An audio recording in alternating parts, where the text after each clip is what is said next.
Can you hear me all right? Yes, thank you. Can you put your video on? Yeah, of course. Yeah, sorry. I thought I had it on already. Good man. Got it? Yes. Good stuff. Okay. We ready to get going, yeah? Yeah, carry on.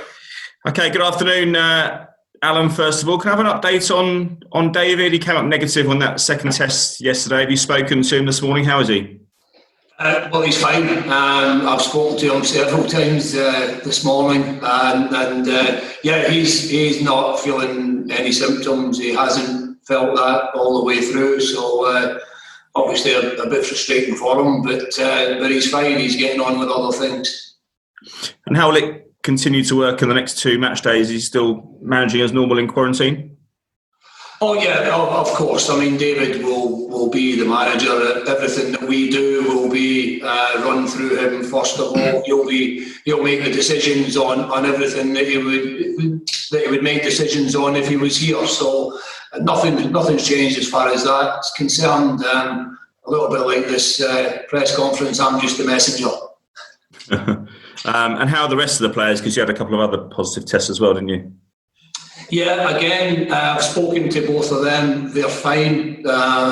Frustrated because they're not able to come in, but that's the situation. We all understand that. But no, again, none of them feeling unwell, which probably makes it even more frustrating. And how are you feeling about Wolves then? I mean, they've lost a couple of key players in the last few weeks. There's possibly one more to follow. Are you hoping that might have an unsettling effect on them, especially given how well you played at Arsenal last week? Oh, well, I don't expect it to unsettle them for sure. I think they've got a lot of very good players, and looking at the performances in the league game so far, I think they've shown that they'll be a very good team again this year. From our point of view, yeah, obviously we didn't win the game. We didn't get a point at Arsenal, but there were a lot of very kind of pleasing things, as there have been in a couple of cup games as well. So we were disappointed with the way we played against Newcastle, but we've been happy with how we played in the game since then. It's normally a question I ask at the very top, but can I just pick up on any other injury news? Have you had any other knocks in recent days? No, everyone training, which is great. Because obviously we've lost a couple of players with the coronavirus situation, and we wouldn't have wanted to lose any more at this stage. So delighted that everybody else is available. And to your knowledge, Alan, is the club ready to move on from James Tarkowski, given the price that's being quoted, and how close are you on Wesley Fofana? You've been linked with him strongly the last few days. Yeah, well, you said to my knowledge isn't great, and as far as this is concerned, I mean, all the way through this transfer window, we've been looking for players all the way through. There's been a load of things going on behind the scenes that I've not been aware of. I've given my opinion on different players, as all the coaches have, but it's something then that gets handled above us. As you rightly say, it's probably something you need to go higher up to get those answers for. As part of the team and part of everything you do, are you concerned about your chairman's comments there? I mean, he's grown frustrated with the transfer market himself. He even suggested that West Ham might end the window without any new recruits. From a coaching point of view, that's probably not what you want ahead of a very busy season. Well, look, from a coach's point of view, you work with the players that you've got. So for the group that we've got here, we have to try and do the best that we can with them. If we get new players in, then again we'll have to find out very quickly about them and find the best way of working with them as individuals and within the group.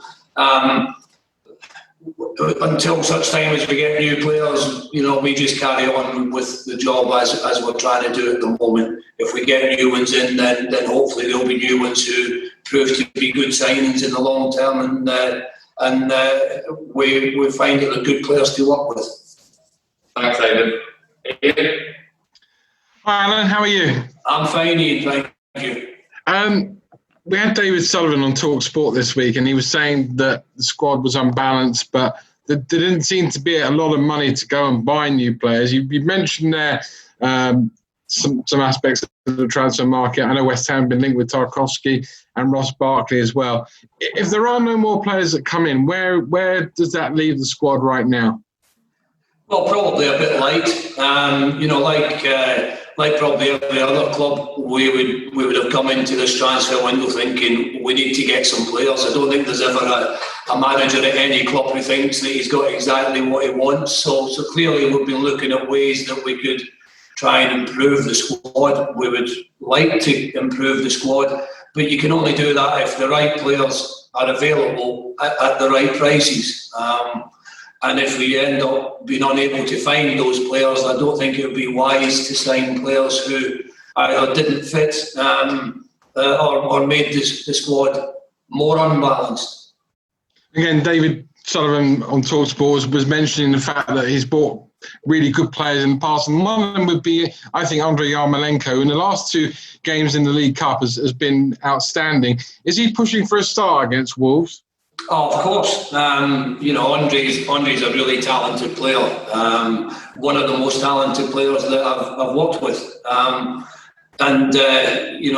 enjoy working with Andrei. But clearly, he has competition in that position. Jared Bowen has done extremely well since he came in. And, so it's a case of Andrei grabbing any chances that he gets, and at this moment he's certainly performed well, as you said, in a couple of Carabao Cup games. The fixture list isn't kind. I spoke to David about this before the season started. It's a really tough opening 6-7 games. So to that end, is it? A lot of teams haven't got any points yet after 2 games. It's not a disaster, but to that end, how big a game is Wolves on Sunday?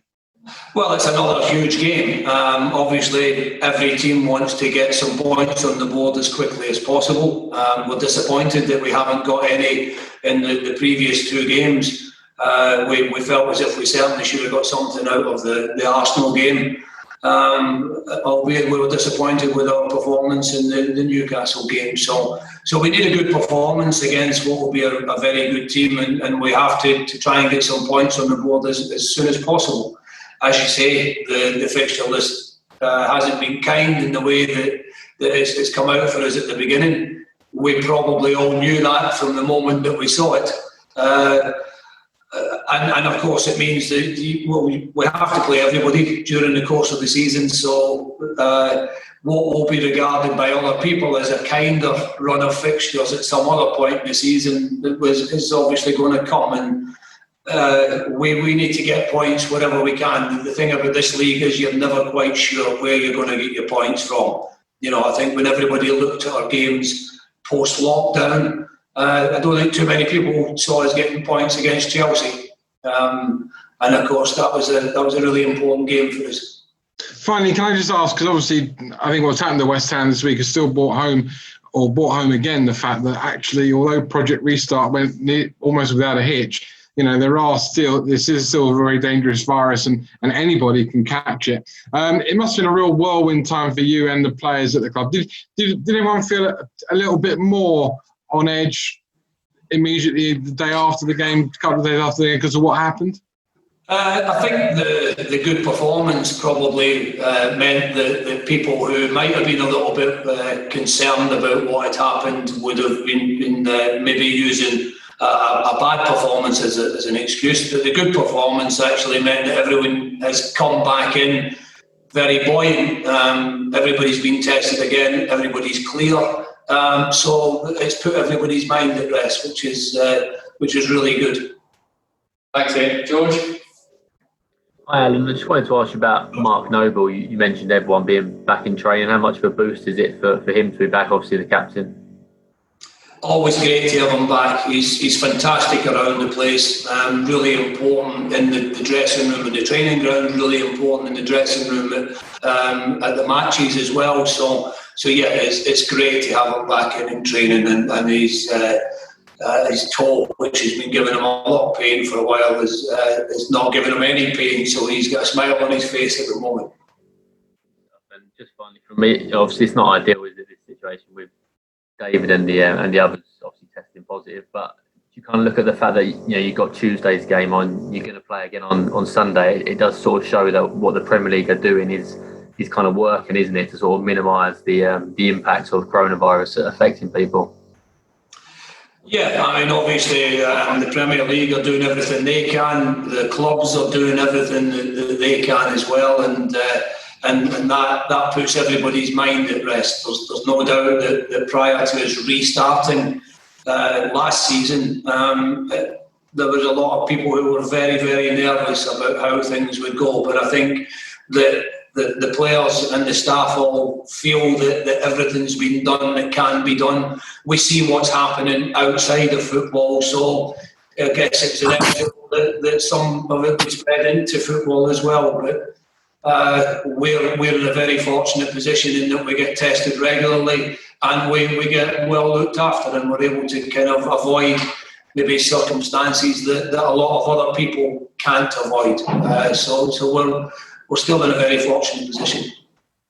Thanks, everyone. We'll leave the broadcast there and we'll go on to the written. Simon, do you want to kick us off?